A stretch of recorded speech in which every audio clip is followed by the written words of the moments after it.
Boa noite. Projeto de lei regulamenta processo administrativo local com normas e sanções. Com a nova lei, o poder público está proibido de recusar sem justificativa o recebimento das petições. A matéria também determina prazos para as respostas. Paulo Negli comenta mudanças no edital para as obras do aeroporto. Isso chateia a gente, já que o edital é um documento sério, né? Se ali diz que a licitação é dia tal, na hora tal, tem que ser obedecido aquilo ali. Passo Fundense, que representou o país em campeonato de atletismo, é homenageado na Câmara. Ter chegado nessa competição já foi um objetivo cumprido, mas a gente não se satisfez e buscamos chegar lá da melhor forma possível. E aí conseguimos trazer essas 2 medalhas que mostram um pouco valorizam um pouco toda essa nossa dedicação.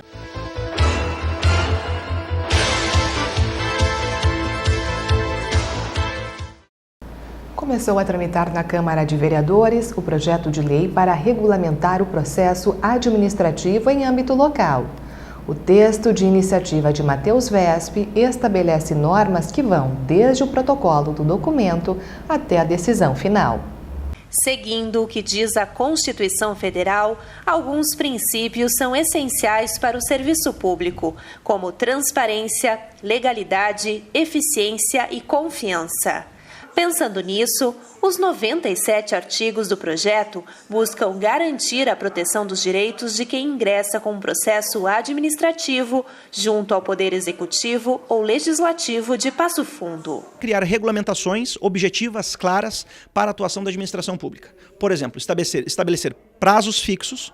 E isso evitará, por exemplo, engavetamento de projetos, a dificuldade de que, por exemplo, o cidadão tem de obter as respostas às suas demandas, aquele popular ping-pong que acontece de processos pulando de uma secretaria a outra sem resolução dos problemas e sem real atendimento ao cidadão. Enfim, nós que somos cidadãos de uma cidade, nós temos aquela impressão de que a burocracia emperra e atrasa a vida do indivíduo exatamente porque existe uma grande insegurança jurídica e porque a resposta aos processos administrativos, que é o mecanismo jurídico administrativo para fazer a ligação entre o mando e os governados, esse mecanismo se chama processo administrativo, esse processo ele é tratado na base do subjetivismo, da subjetividade do servidor público que tem a responsabilidade de emitir uma decisão. E por que o processo administrativo e as decisões e respostas aos contribuintes, aos cidadãos, são tratados de forma subjetiva? Porque nós não temos critérios claros e objetivos.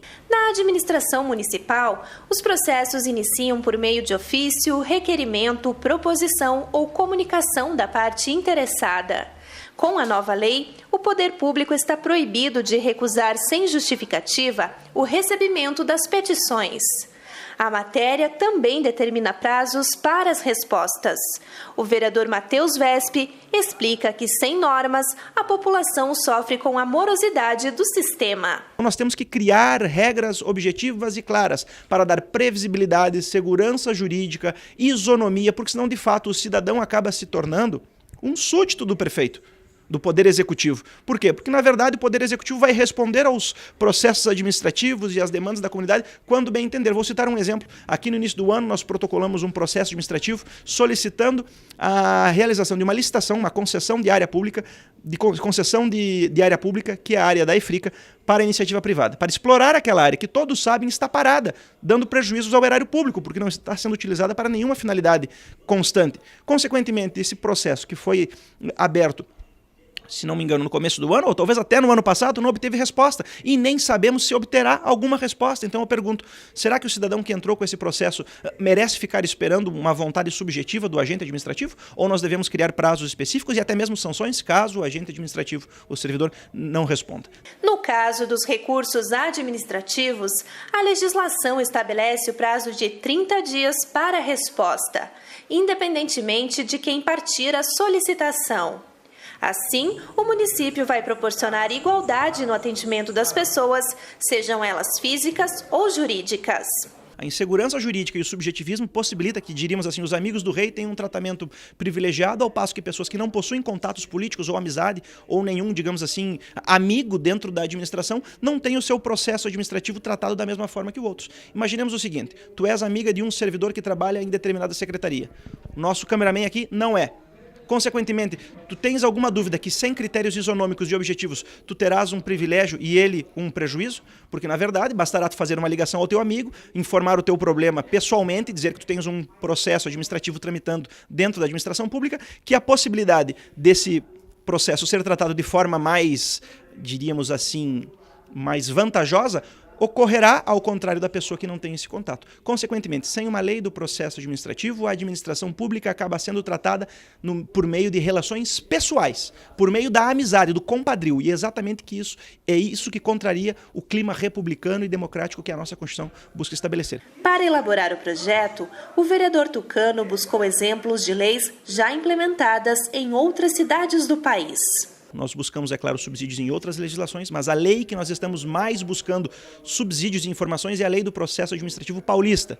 E é uma das leis que mais funciona, não é à toa que a administração pública em São Paulo é eficaz, é eficiente. São Paulo possui as melhores qualidades no quesito prestação de serviço público, é o primeiro PIB do país, possui 33% do PIB brasileiro. E por que isso? Porque a administração pública funciona, porque o cidadão tem um atendimento que é indiscutivelmente de primeira qualidade. E isso por quê? Porque existem regras claras, objetivas, e a administração pública não consegue fazer uso do poder para beneficiar parceiros e prejudicar adversários, porque o tratamento é isonômico para todos, porque existem regras claras e objetivas. É isso que estamos tentando criar em Passo Fundo. Sanções disciplinares e multas estão previstas ao servidor público que desrespeitar a lei do processo administrativo local.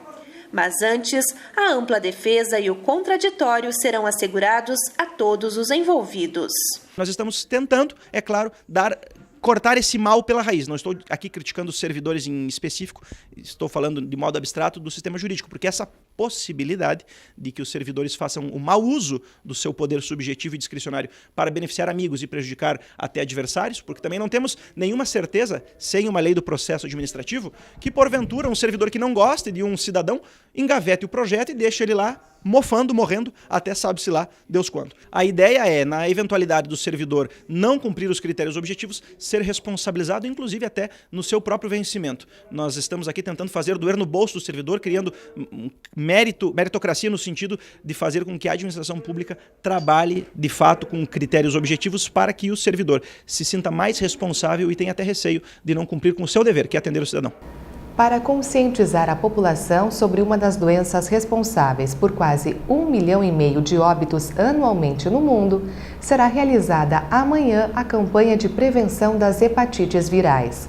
Serão distribuídos folders educativos e feitos testes rápidos de detecção da doença. A atividade acontece na Praça Toqueto entre as 9 horas da manhã e 4h30 da tarde. E no próximo bloco, o vereador Paulo Necli comenta mudanças no edital para as obras do aeroporto.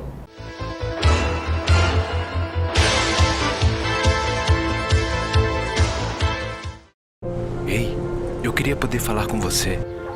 Te falar desses últimos meses e como tudo tá melhor. Eu percebi que viver é incrível, mais do que eu imaginava. Ser pai era um sonho e você me permitiu presenciar o nascimento da minha filha. Foi lindo. Pintei o quarto dela exatamente como imaginei. Antes de você, eu tinha medo de não conseguir estar presente quando esse momento chegasse. Queria te contar que, por sua causa, eu pude viver tudo isso. Provavelmente outras pessoas por aí querem te falar muita coisa também. Acho que você teria orgulho. Não só por mim, mas por ter feito algo tão nobre por pessoas que nunca viu. Eu só queria dizer obrigado. Obrigado por me dar mais tempo com a minha família. Obrigado pela sua doação de sangue. Doe sangue regularmente. Tem sempre alguém precisando de você. Procure o hemocentro mais próximo e seja um doador. Onde está meu título? Todo ano de eleição rola a mesma pergunta. Mas em 2018, seu título tá na mão. É só usar o app e-Título. Simples e rápido. Você pega o seu celular ou tablet e baixa o aplicativo disponível na App Store e Google Play. Depois, é só acessar e inserir os seus dados. Pronto! A via digital do seu título de eleitor está aqui. Se você já tiver feito o cadastro biométrico, seu título digital virá com foto e você nem precisa levar outro documento no dia da eleição. Muito mais prático. Mas se você ainda não fez a biometria, seu título precisa ser usado junto com um documento oficial com foto. Não falei? Seu título tá na mão. É a Justiça Eleitoral inovando e modernizando. Como sempre.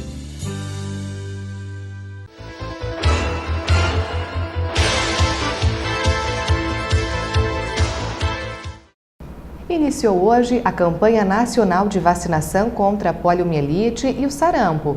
Crianças entre 1 e 5 anos podem ser levadas ao posto de saúde. No dia 18 acontece o dia D, mas a mobilização segue até o dia 31 de agosto. Este tipo de ação de reforço acontece a cada 4 anos e já estava prevista pelo Ministério da Saúde.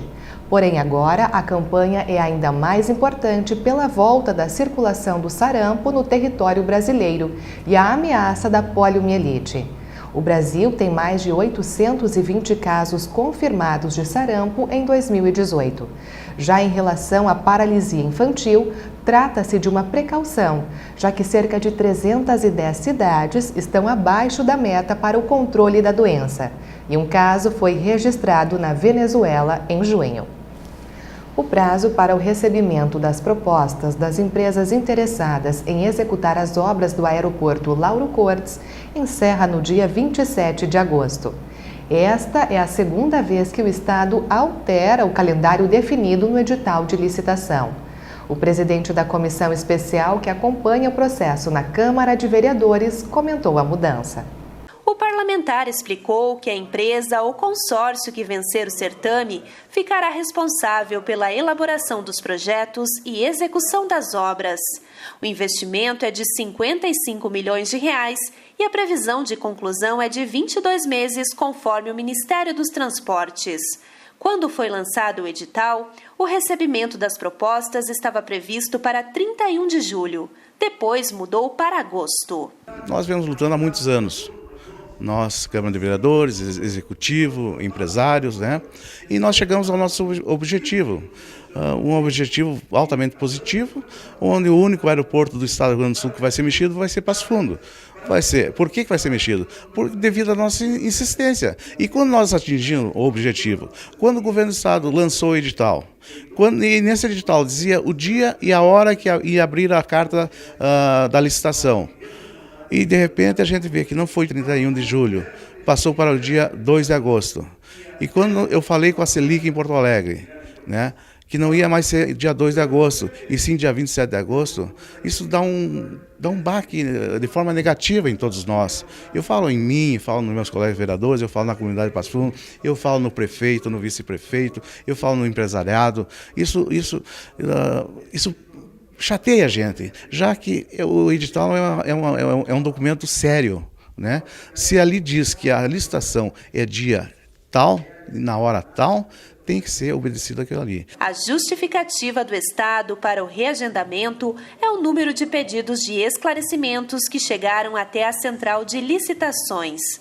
O vereador Paulo Necli acredita que as mudanças não interfiram no resultado do processo. Graças a Deus, existem várias empresas que querem fazer essa obra, né? Fazem um documento lá. E se não fosse legal, eu acho também o Estado não iria aceitar, né? Não ia acatar, né? Pedindo mais, digamos, 30 dias para reexaminar o edital, né? Porque todos querem vencer essa licitação, né? Mas a gente fica otimista e ao mesmo tempo fica triste. Mas isso é uma forma também de dar mais ânimo, mais coragem, mais vontade, né? De nós não baixarmos a cabeça, nós não cruzarmos os braços, de forma nenhuma. Nós vamos em frente e nós vamos conseguir essa obra. Frequentemente, o Legislativo tem prestado homenagens aos passofundenses que se destacam no esporte. Desta vez, o reconhecimento foi para Guilherme Kurtz, que venceu um dos maiores campeonatos de atletismo das Américas. Há 4 anos, Guilherme foi mostrado na telinha da TV Câmara como uma das promessas do atletismo. E a persistência e a disciplina do jovem têm dado ótimos resultados nas competições.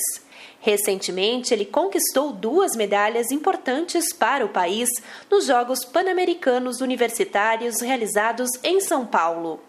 Por este e outros motivos, o passofundense foi homenageado na Câmara de Vereadores pelo PTBista Evandro Meirelles. As pessoas assistem nós competindo e acham que é muito fácil, mas não vê o dia a dia, o que a gente passa para isso. Todos os dias treinando, são mais de 9 treinamentos por semana, isso então demanda muito tempo, muita dedicação. E está trazendo essas medalhas para Passo Fundo, representando a seleção brasileira, também já foi muito satisfatório. A convocação já foi muito satisfatória, porque são apenas 2 atletas por país que representaram então seus países nessa competição. Então ter chegado nessa competição já foi um objetivo cumprido, mas a gente não se satisfez e buscamos chegar lá da melhor forma possível. E aí conseguimos trazer essas 2 medalhas que mostram um pouco valorizam um pouco toda essa nossa dedicação. Nós, como representante do povo passofundense, nada mais justo do que agora nós reconhecer. Um reconhecimento ao esforço desse atleta, que é o Guilherme Curtis, através de recursos próprios. Ele foi lá representar a nossa cidade e se consagrou campeão aí, trazendo aí 2 medalhas importantes para Passo Fundo, uma medalha de ouro no revezamento 4x400 metros e também a medalha de prata aí nos 800 metros. Homenageamos então o Guilherme Curtis, pelo seu esforço, pelo seu empenho e dedicação e acima de tudo estar representando muito bem a cidade de Passo Fundo. Atualmente, Guilherme é acadêmico do curso de Direito da Universidade Federal do Rio Grande do Sul e representa a instituição em diversas provas. Ele também é filiado à Associação Passofundense de Atletismo. O esportista sabe que para realizar seus sonhos é preciso correr bastante. Sendo assim, já está focado nas próximas disputas. Tem 2 competições de pista que a gente está avisando agora, dia 11 de agosto, no próximo sábado. Vai ter o Campeonato Estadual Gaúcho, que é uma competição preparatória. O nível não é tão forte, mas é uma competição preparatória para o objetivo principal, que vai ser em setembro, 14 a 16 de setembro, em Bragança Paulista, tem o Troféu Brasileiro de Atletismo, que é uma competição que reúne os melhores atletas do Brasil, atletas que já foram para a Olimpíada, atletas que já medalharam a Olimpíada. Então, o objetivo principal é essa competição. O ano passado eu já estive participando dessa competição, que é uma competição que apenas atletas com índices podem participar, então não basta atleta correr e se inscrever, ele tem que ter uma marca pré-estabelecida. O ano passado eu fui 6º lugar nessa competição e a gente espera que esse ano, quem sabe, a gente possa ficar entre os 3 melhores e trazer uma medalha para Passo Fundo. E a gente segue destacando o esporte porque a semana começa falando de ciclismo no Canal 16. O convidado de Saulo Covatti é o campeão brasileiro de mountain bike cross country pela 8ª vez. Veja então um trecho do programa Câmara Esporte com Ricardo Machado. Estava bem aquecido na largada, consegui fazer uma largada forte, já deixei os outros atletas para trás e o único que conseguiu me acompanhar era o então atual campeão brasileiro, que é o Larry Martins de Petrópolis, no Rio de Janeiro. E ele veio. Chegou uma hora no meio da trilha, ele me ultrapassou, Mas aí ele me ultrapassou, eu já dei um contra-ataque, ultrapassei ele. Aí ele veio, me ultrapassou de novo, eu ultrapassei ele de novo. Aí eu fiquei pensando, nós vamos ficar nessa corrida de gato e rato aqui, só se matando um ao outro, então, que eu estava bem preparado, consegui raciocinar. Eu disse, não, deixa o cara aí, Deixa que ele vá e eu vou perseguir ele, vou ficar só aqui fazendo pressão nele, não vou ultrapassar. E num termo que a gente usa no ciclismo, eu estava sobrando. Ele estava mantendo o ritmo, eu estava acompanhando, mas não notava que eu tinha muita energia ainda, E fomos, era 3 voltas no circuito de 5 km. Fomos da primeira volta, na metade da segunda volta, tinha um lugar muito, mas muito perigoso, que a gente subia, tudo em trilha, descia quase que negativo, fazia uma subida do outro lado, ia e descia negativo de novo. Era muito perigoso. E ele tentou descer muito rápido ali e caiu um tombo, E nesse momento eu ultrapassei ele. Até eu disse para ele, puxa, que pena, Porque eu queria que a gente fosse brigando até o fim. Assista ao Câmara Esporte daqui a pouco, logo após a sessão plenária. Uma boa noite e um ótimo início de semana.